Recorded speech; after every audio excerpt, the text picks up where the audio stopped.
தங்கியிருக்கின்ற 3 நாடுகள் இந்தியா, சீனா மற்றும் சிங்கப்பூர். எச்சரிக்கை எங்கள் நாட்டுக்கு விடப்பட்டிருக்கிறது. வரிய வேண்டாம் என்று சொல்லக்கூடிய வாய்ப்பும் வரலாம். ஆனால் எல்லா நாடுகளுக்கும் இந்த பிரச்சனை இருக்கின்ற போது என்ன செய்வது என்ற ஒரு பிரச்சனை வரலாம். போல அமெரிக்காவுக்கு அதிகளவு இலங்கையிலிருந்து போகின்ற ஒரு சிங்கிள் டெஸ்டினேஷன் என்று சொன்னால் அமெரிக்கா தான். கிட்டத்தட்ட 23% ஏற்றுமதிகள் அங்கே போகின்றன. இதிலும் குறிப்பாக ஆடைகள், ஆடைகளிலும் குறிப்பாக பெண்களுக்கான ஆடைகள், அதிலும் குறிப்பாக உள்ளாடைகள், இவைதான் அந்த சங்கிலி தொடர் இலங்கையிலிருந்து போகின்றது. அதை தவிர ரப்பர் பொருட்கள், டயர், டியூப் போன்ற பொருட்கள், அது மட்டுமல்லாமல் வேறு சில பொருட்கள் இருக்கின்றன. மிகப்பெரிய ஒரு லிஸ்ட் இருக்கிறது, ஆனால் மிக சிறிய அளவிலே போகின்றன. இவைதான் பிரதானமான பொருட்கள். ஆடை துறையானது இந்த வரிகள் மூலமாக மிக மோசமாக பாதிக்கப்படக்கூடிய எதிர்நிலைகள் காணப்படுகின்றன. இப்போதே அமெரிக்க கொள்வனவாளர்கள் ஏற்றுமதி செய்ய வேண்டாம், சற்று பொருங்கள் என்று சொல்லியிருக்கிறார்கள். ஆகவே இப்படியான ஒரு சூழ்நிலையிலே இந்த வர்த்தகம் ஒரு உண்மையிலேயே அவர் வரியை அதிகரிக்கின்றாரா அல்லது அறவிடுகின்றாரா என்பதை விட இந்த நிச்சயமில்லாத தன்மையை தான் மிக மோசமான ஒரு பாதிப்பை ஏற்படுத்தும். இப்போ தடை ஏற்பட்டு விட்டது. அதாவது அமெரிக்க கொள்வனவாளர்கள் இப்பொழுது கொஞ்சம் ஏற்றுமதி செய்ய சொல்லிவிட்டார். கொஞ்சம் பொருங்கள் உங்களுடைய ஏற்றுமதி அவர்கள் கொள்வனவு கட்டளைகளை அவ்வாறு தான் சொல்லி இருக்கின்றார்கள், கொஞ்சம் பொருங்கள் என்று. ஆனால் இந்த 3 மாத அறிவிப்பு வந்த பிறகு அவை செல்லக்கூடிய வாய்ப்புகள் ஏற்பட்டிருக்கின்றன. ஆரம்பத்திலே இந்த அறிவிப்பு வந்த உடனேயே உடனடியாக நிறுத்தப்பட்டது பொருங்கள் என்று சொல்லி. ஆக இந்த அவர்கள் எதிர்பார்த்த என்னவென்று சொன்னால், முன்னைய கால அந்த ஆட்சியின் போதும் கூட அவர் சிலவற்றை சொல்லுவார், பிறகு அடுத்த நாள் மாற்றுவார். ஆக இது மாறக்கூடிய வாய்ப்பு இருக்கிறது என்ற அடிப்படையிலே தான் அவர்கள் அதை சொன்னார்கள்.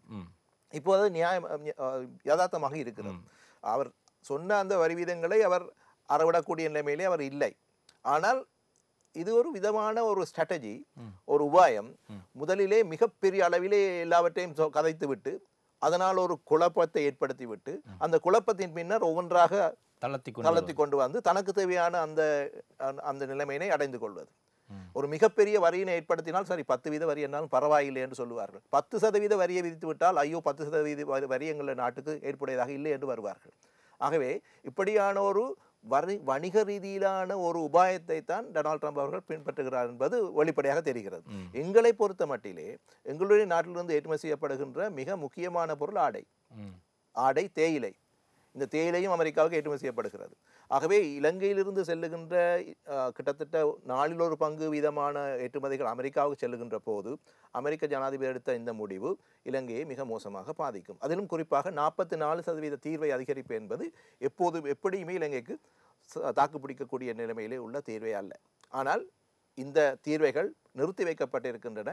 அந்த 3 மாத காலப்பகுதியிலே என்னுடன் வந்து பேசட்டும் என்கிறார் அவர். 22ஆம் தேதி எங்களுடைய நாட்டினுடைய பிரதிநிதிகள் போய் பேசுகிறார்கள். இலங்கை மட்டுமல்ல, உலக நாடுகளுடைய பிரதிநிதிகள் வந்து பேச வேண்டும் என்பது அவர் எதிர்பார்க்கிறார். என்னவென்று சொன்னால், தான் ஒன்றை செய்தார், மற்றவர்கள் தன்னோடு வந்து பேச வேண்டும், தன்னுடைய அடிபணிந்து வணங்க வேண்டும், அதன் மூலமாக நன்மைகளை அடைய வேண்டும். அதாவது சொல்லியும் இருக்கிறார். என்ன எல்லா நாடுகளும் sir please adjust the price sir, we will do anything for you sir. அதை விட மோசமான ஒன்றையும் சொல்ல முடியாது. அப்படியான விஷயங்களை அவர் சொல்லுகிறார். ஒரு நாட்டினுடைய இதன் மூலமா அமெரிக்காவுடைய நம்பகத்தன்மையும் கொஞ்சம் சீரழிகிறது. அமெரிக்காவுடைய நம்பகத்தன்மை அல்ல, ஒரு அமெரிக்க நாட்டினுடைய தலைமை பிரஜை என்ற வகையிலே அமெரிக்க ஜனாதிபதி என்கின்ற அந்த பதவியினுடைய அந்த நம்பகத்தன்மை, அதனுடைய பொறுப்புடைத்தன்மை, அதனுடைய கௌரவம் அத்தனையுமே இவரால் சீரழிகின்றது என்பதுதான் உண்மை. அது அமெரிக்கர்கள் வெளிப்படையாகவே விமர்சிக்கின்றார்கள். நோபல் பரிசு பெற்றவர்கள் விமர்சிக்கின்றார்கள். அந்த அரசாங்கத்துக்கு உள்ளே இருப்பவர்களும் கூட ஒன்றும் செய்வதறியாது இருக்கிறார்கள். அரசு அதிகாரிகள் அப்படி இருக்கிறார்கள். ஆகவே இந்த நிலைமைகள் வந்து ஒரு நிலையான தன்மை இல்லாது இருப்பதானது ஒரு பக்கம் நன்மை தரும். எப்படி என்று சொன்னால், இலங்கை அதிக அளவு கவலைப்பட வேண்டி வராது. நாங்கள் போய் பேசினால் சில வேளைகளிலே வரிய வேண்டாம் என்று சொல்லக்கூடிய வாய்ப்பும் வரலாம் என்றவாறு ஒரு கருத்தும் இருக்கிறது, சிந்தனை இருக்கு. எங்கள் நாடு ஒரு இலங்கை ரூபாவிலேயே மட்டும் எங்கள் மக்களுக்காக தெளிவுபடுத்தினால் 900 பில்லியன் 2024ஆம் ஆண்டு தரவு அடிப்படை 900 பில்லியனை எங்கள் நாடு அமெரிக்காவுக்கு ஏற்றுமதி செய்கிறது. 100 பில்லியன் ரூபாய் பெறுமதியான பொருட்களை மட்டும்தான் எங்கள் நாடு இறக்குமதி செய்கிறது. ஆகவே வர்த்தக பற்றாக்குறை என்று பார்த்தால், ஏற்றுமதி இறக்குமதி பற்றாக்குறை பார்த்தால் 800 பில்லியன் இருக்கிறது, சர்ப்ளஸ் இருக்கிறது. எவ்வாறு அமெரிக்கர்கள் இந்த 88 விதத்தை கால்குலேட் பண்ணினார்கள் என்று சொன்னால், 800 டிவைடட் பை 900, அதாவது எங்களுடைய ஏற்றுமதி 900 பில்லியன், டெபிசிட்டாக எவ்வளவு இருக்குது, பற்றாக்குறையாக எவ்வளவு இருக்குது 800 பில்லியன். அதை பிரித்து பார்க்கின்ற பொழுது 88 வீதம் வரும். 88 வீதத்தினுடைய அரைவாசி 44 வீதமாக இந்த ஒரு தீர்வை முறை கொண்டு வரப்பட்டது. ஆனால் இப்போ நீங்கள் சொல்லுகின்ற பொழுது காலம் போகின்ற பொழுது இந்த 3 மாதங்களிலே சரி ஒன்றுமே வேண்டாம் என்று சொல்லுகின்ற நிலைப்பாட்டில் கூட இந்த டொனால்ட் ட்ரம்ப் அரசாங்கம் வரலாம். ஆனால் ஒரு அலர்ட், அதாவது ஒரு எச்சரிக்கை எங்கள் நாட்டுக்கு விடப்பட்டிருக்கிறது அல்லவா? ஒரு தனி நாட்டிலே தங்கி இருக்கிறீர்கள். ஆகவே இந்த மாற்று சந்தைகளை பார்க்க வேண்டிய தேவைக்குள்ளே எங்களுடைய பொருளாதாரம் வருகிறதா? இதுக்கான பார்வையை அரசாங்கம் பார்க்க வேண்டுமா இனியாவது? உண்மையிலே ஒரு தனிநாடு என்ற அடிப்படையிலே அது நியாயமானது ஒன்றுதான். ஆனால் எல்லா நாடுகளுக்கும் இந்த பிரச்சனை இருக்கின்ற போது என்ன செய்வது என்ற ஒரு பிரச்சனை வரலாம். ஆனால் அதிலும் கூட சில நன்மைகள் இருக்கின்றன. நாங்கள் சொல்லுவோம் வலய ரீதியிலே நாடுகள் தங்களை ஒருங்கமைத்துக் கொள்ளலாம். வலய ரீதியிலே ரீஜனல் இன்டெகிரேஷன் என்று சொல்லுவோம். குறிப்பாக நாடுகள் தனித்தனியே இருபக்க வர்த்தக உடன்படிக்கைகளை செய்து கொண்டிருக்கின்றன. இப்போ இலங்கைக்கும் இந்தியாவுக்கும் இடையிலான வர்த்தக உடன்படிக்கை இருக்கிறது, சிங்கப்பூருக்கும் இலங்கைக்குமான வர்த்தக உடன்படிக்கை இருக்கிறது. இப்படியான உடன்படிக்கைகளை மேலும் வலுப்படுத்துவதன் மூலமாக இந்த மாற்று சந்தைகளை பெற்றுக்கொள்வதற்கு முயற்சிக்கலாம். ஆனால் அது நீண்ட காலத்தில் ஏற்படக்கூடிய ஒன்றை ஒழிய உடனடியாக அந்த சந்தைகளை நாங்கள் தேடி பெற முடியாது. இவர் உடனடியாக நாளையிலிருந்து அல்லது இன்னும் 10 நாட்களில் இருந்து இது அமல்படுத்தப்படுகிறது சொன்னால் நிச்சயமாக ஒன்றும் செய்ய முடியாது. ஆகவே மாற்று சந்தைகளை பெறுவதென்பது மிக கடினமான ஒன்று. பெற வேண்டிய தேவைக்குள் எங்கள் நாடு இப்பொழுது இருக்கிறது என்பதை உணர்ந்து கொள்ளக்கூடியதாக இருக்குது. ஆமாம், அது மட்டுமல்ல, இலங்கை ஏற்றுமதி செய்கின்ற பொருட்களை பன்முகப்படுத்த வேண்டிய ஒரு கட்டாயமும் இதிலிருந்து உணரப்படுகிறது. மேற்குலக சந்தைகளை நோக்கி ஏற்றுமதிகளை செய்வதை விடுத்து கிளைத்தைய நாடுகளை நோக்கி தன்னுடைய பார்வையை செலுத்த வேண்டிய ஒரு போக்கும் இருக்கிறது. உதாரணமாக சொல்ல போனால் இலங்கை தன்னுடைய ஏற்றுமதிகளிலே முக்கியமாக தங்கியிருக்கின்ற 3 நாடுகள் இந்தியா, சீனா மற்றும் சிங்கப்பூர். சிங்கப்பூர்லேருந்து எண்ணெய் வருகிறது, மற்ற 2 நாடுகள் இறக்குமதியில். ஆனால் ஏற்றுமதியில் தங்கியிருக்கிற நாடுகளை பார்த்தீர்கள் சொன்னால் அமெரிக்கா, ஐரோப்பிய ஒன்றியம், இங்கிலாந்து, இந்த நாடுகளில் தான் அதிகமான ஏற்றுமதிகள் போகின்றன. ஆகவே அந்த நாடுகள் சொல்வதில் ஒரு நியாயம் இருக்கிறது. ஐரோப்பிய ஒன்றியம் கூட ஒரு தடவை சொன்னது, நீங்கள் எங்கள் நாட்டுக்கு அனுப்புகிறீர்கள், ஆனால் எங்களுடைய நாடுகளிலிருந்து வருகின்ற வாகனங்கள் மீது நீங்கள் அதிகளவு தீர்வு விதிக்கிறீர்கள் என்ற ஒரு கருத்தை ஐரோப்பிய ஒன்றியம் சொல்லி இருந்தது இலங்கை தொடர்பாக. இலங்கை அரசாங்கம் அந்த நாடுகளிலிருந்து இறக்குமதி செய்யப்படுகின்ற பொருட்கள் மீது அதிகளவு தீர்வுகளை விதிக்கிறது. ஆனால் நீங்கள் சொன்னது போல 88% தீர்வை அல்ல, அதை விட குறைந்த தீர்வைகள் தான். ஆனால் வாகனங்கள் என்று வருகின்ற போது 300-400% தீர்வை, 420% தீர்வை செலுத்தித்தான் நாங்கள் ஒரு வாகனத்தை இறக்குமதி செய்கிறோம். ஆகவே அந்த கருத்தை அவர்கள் சொல்வதிலே நியாயமும் இருக்கிறது, இல்லை என்று சொல்வதற்கு இல்லை. ஆக இப்போது இலங்கை என்ன செய்ய வேண்டும் என்று சொன்னால், இல்லை நாங்கள் எல்லா தீர்வுகளையும் நிறுத்தி விடுகின்றோம், நீங்கள் எங்களுடைய பொருட்களை ஏற்றுக்கொள்ளுங்கள் என்று சொன்னால்தான் அது சாத்தியப்படும் போல. ஆனால் அப்படி சொல்ல முடியுமா என்ற ஒரு கேள்வி இருக்கிறது. அதாவது இப்போ இந்த டொனால்ட் ட்ரம்ப் பிரச்சனை இப்பொழுது வருகிறது, உண்மையாக வருகிறது என்று வருகின்ற பொழுது நாங்கள் அமெரிக்கர்களுக்கு 100 பில்லியன் ஏற்றுமதி செய்கின்ற பொழுது அவர்களுக்கு தீர்வையற்றதாக இதை கொண்டு வர முடியுமா? மற்ற நாடுகள் கேட்காதா, எங்களுடைய பொருட்களுக்கு நீங்கள் தீர்வை இல்லாமல் செய்யுங்களேன் என்ற ஒரு கேள்வி மற்ற நாடுகள் கேட்காதா? அது ஒரு முக்கியமான விடயம். இன்னும் ஒரு விடயத்தை இந்த இடத்துல ஞாபகப்படுத்த வேண்டும். GSP+, அதாவது இன்னும் ஒரு த்ரெட், எங்களுடைய சவால் எங்கள் நாட்டுக்கு இருக்கிறது. 25% ஏற்றுமதி ஐரோப்பிய நாடுகளுக்கு போகிறது. அப்போ GSP+ஐ ஐரோப்பிய நாடுகள் இல்லாமல் ஆக்கிவிட்டால், இப்பொழுது இன்னொரு 2 வாரத்தில் அது நடைமுறைப்படுத்தப்படும் நினைக்கிறேன். அது சம்பந்தமான பேச்சுவார்த்தைகள், ரிவ்யூ, அது ஒரு சவாலை ஏற்படுத்தும். இந்த 2 விடயத்தை நீங்கள் எவ்வாறு பார்க்கிறீங்க? உண்மைதான். ஏனென்றால் இப்போது இந்த அமெரிக்காவுக்கு ஒரு குறிப்பிட்ட நாட்டுக்கு இந்த சலுகையினை வழங்கினால் WTO-னுடைய நிபந்தனையின்படி அது எல்லா நாடுகளுக்கும் வழங்கப்பட வேண்டும்.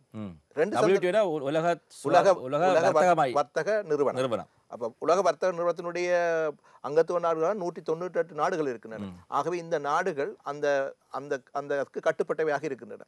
2 சந்தர்ப்பங்களே அதுக்கு விதிவிலக்கு உண்டு. ரீஜனல் இன்டெகிரேஷன் சொல்லக்கூடிய இந்த பிராந்திய ரீதியிலான வர்த்தக கூட்டுகளுக்கு அது விதிவிலக்கு உண்டு. அதே போல இருபக்க வர்த்தகம் அடிப்படையில் வருகின்ற போது அந்த விதிவிலக்கு உண்டு. ஆக இந்த விதிவிலக்குகளை பயன்படுத்தி அந்த நிலைமையிலிருந்து இலங்கை விடுபடக்கூடிய ஒரு சாத்தியம் உண்டு. அப்ப அமெரிக்காவுக்கும் இலங்கைக்குமான ஒரு வணிக உடன்படிக்கை செய்து கொண்டு அதன் அடிப்படையிலே அமெரிக்காவுக்கு அந்த சலுகையை வழங்கலாம். ஏனைய நாடுகளுக்கு அதிலிருந்து விலக்கு அளிக்கலாம். ஆனால் ஏனைய நாடுகளும் அவ்வாறான ஒரு சலுகையை கேட்கலாம். இல்லை, ஆனால் இலங்கையை பொறுத்தவரையிலே இலங்கையுடைய வர்த்தகம் என்பது மிக மிக சிறிய நாடு. ஆகவே ஒரு சிறிய நாடு என்ற அடிப்படையிலே அமெரிக்கா இதற்கு விலக்களிக்கக்கூடிய வாய்ப்புகள் அதிகம். அமெரிக்கான மொத்த இறக்குமதியிலே 1% கூட இல்லை, அவ்வளவு கூட இல்லை. ஆகவே ஒரு சிறிய நாடு. ஆனால் அமெரிக்க ஜனாதிபதியுடைய இந்த கொள்கையானது சிறிய நாடோ பெரிய நாடோ எந்த நாடு வணிக குறைநிலை அதிகம் கொண்டிருக்கிறதோ அந்த நாடு மீது வரி விதி, அதுதான் அவருடைய கொள்கையாக இருந்தது. ஆக இப்போது எல்லோரும் பேச வாருங்கள், பேசி ஒரு முடிவுக்கு வரலாம் என்று அவர் சொல்லி இருக்கின்றார். அதுவரையிலே 3 மாதங்களுக்கு இதனை ஒத்தி வைத்திருக்கின்றார். இது ஒன்று. ஜிஎஸ்பி பிளஸை பொறுத்த மட்டிலே நாங்கள் ஏற்கனவே அடிவாங்கி இருக்கிறோமே. 2010ஆம் ஆண்டிலிருந்து 15ஆம் ஆண்டு வரையிலே ஜிஎஸ்பி பிளஸ் இல்லாமல் இருந்திருக்கிறது. அப்போது இல்லாமல் இருந்த போது ஜிஎஸ்பி பிளஸின் காரணமாக இலங்கை அனுபவிக்கின்ற அந்த சலுகை கிட்டத்தட்ட 9-10% வரி விலக்கு என்று நினைக்கின்றேன். அப்போது அந்த 9% வரி விலக்கு நீக்கிக் கொள்ளப்பட்ட போது இலங்கையிலிருந்து செல்லுகின்ற பொருட்களுக்கு 10% விலை அதிகரிப்பு அந்த நாடுகளில் ஏற்பட்டிருக்க வேண்டும். ஆனால் அந்த விலை அதிகரிப்பு அங்கு ஏற்படவில்லை. ஏனென்றால் இங்கிருந்து ஏற்றுமதியாளர்கள் 10% தங்களுடைய விலையை குறைத்து அங்கே ஏற்றுமதி செய்தார். தங்களுடைய லாபம் குறைந்திருக்கும். அந்த லாபம் குறைகின்ற போது அதனால் பாதிக்கப்பட போவர்கள் இலங்கையில் இருக்கின்ற தொழிலாளர்கள். அவர்களுக்கு சம்பளம் குறைந்திருக்கும். அவர்களுடைய சம்பளங்கள், அவருடைய ஏனைய சலுகைகள் குறைந்திருக்கும். ஆகவே கடைசியாக அது பொதுமக்களுடைய வயிற்றிலே தான் வந்து அடிக்கும். ஆகவே ஜிஎஸ்பி பிளஸ் ஏற்கனவே 2010-15ஆம் ஆண்டு காலகட்டத்தில் இருக்கவில்லை. பிறகு போராடி நாங்கள் பெற்றிருந்தோம். இப்பொழுது நாங்கள் அதை இழக்க, இந்த மாதிரி ஒரு அமெரிக்காவோடு இந்த பிரச்சனை இருக்கின்ற ஒரு காலகட்டத்திலே இதையும் இழந்தால் நிச்சயமாக ஐரோப்பிய சந்தைகளையும் இழக்க வேண்டியிருக்கும். ஆனால் இழப்பதற்கான சாத்தியக்கூறுகள் இருக்கிறதா? ஏனால் அது அந்த ஜிஎஸ்பி பிளஸை பெறுவதற்கு தனிய வர்த்தகம் சார்ந்த விடயம் அல்ல, மனித உரிமைகள் சார்ந்த, அரசியல் சார்ந்த பல விடயங்கள். அதனால் தான் பல கைது பண்ணினவர்களை விடுதலை செய்கிறார்கள் என்றெல்லாம் கருத்துக்கள் முன்வைக்கப்படுகிறது. இதை எவ்வாறு பார்க்கிறது? அது சாத்தியம் இருக்கா எங்களுக்கு அது ஜிஎஸ்பி பிளஸ் இல்லாமல் போகுது? இல்லை, அது சம்பந்தமான இப்போது ஏற்பட்டிருக்கின்ற இந்த புறச்சூழலை கருத்திலே கொண்டு நான் நினைக்கின்றேன் ஐரோப்பிய ஒன்றியம் அந்த ஜிஎஸ்பி பிளஸ் சலுகைகளை தொடர்ந்து பேணும் என்று நம்புகின்றேன். ஏனென்றால் அங்கும் ஒரு அடி இங்கும் ஒரு அடியை கொடுத்தால் அது தாக்கு பிடிக்காது பல நாடுகளுடைய பொருளாதாரங்கள், இலங்கை உட்பட. ஆகவே இந்த இந்த இந்த நேரத்திலே ஒரு நம்பகத்தன்மை நாடுகள் கட்டியெழுப்ப வேண்டிய ஒரு சூழல் இருக்கின்றது. நேற்று நான் நினைக்கின்றேன் IMF-னுடைய தலைவி சொன்னார், இந்த வர்த்தக இந்த உலக கட்டமைப்பில் மீது இருந்த நம்பிக்கை சிதைவடைந்தமை தான் இந்த பிரச்சனைக்கு காரணம். ஆக நாங்கள் கட்டாயமாக கட்டியெழுப்ப வேண்டிய ஒரு சூழல் இருக்கிறது. அதற்காக நாடுகள் உழைக்க வேண்டும் என்று சொல்லி ஆக இப்போது ஏற்பட்டிருக்கின்ற இந்த கலேபரம், குழப்பம் இன்னொரு இதைவிட சிறந்த ஒரு வர்த்தக கட்டமைப்புக்கும் ஒரு உலக ஒழுங்குபாட்டுக்கும் விட்டு செல்லுமாக இருந்தால் அதைத்தான் நாங்கள் செய்ய வேண்டியிருக்கும். ஆகவே நாடுகள் தங்களுடைய நாடுகளை சுற்றி இந்த பாதுகாப்பு வலைப்பின்னர்களை அமைத்துக் கொண்டு தனித்தனியாக வாழ முற்பட்டால் நாடுகள் எப்போதும் முன்னேறக்கூடிய நிலைமையில இருக்காது. இந்த ஷேர்ட் ப்ராஸ்பெரிட்டி என்று சொல்லுகின்ற பங்கிட்டு தங்களுடைய அந்த வளங்களை மற்றும் தங்களுடைய வளர்ச்சியை பங்கிட்டு எல்லோரும் நன்மை அடைகின்ற ஒரு நிலையை நோக்கி உலக பொருளாதாரம் நகரும் என்ற நம்பிக்கை நமக்கு உண்டு.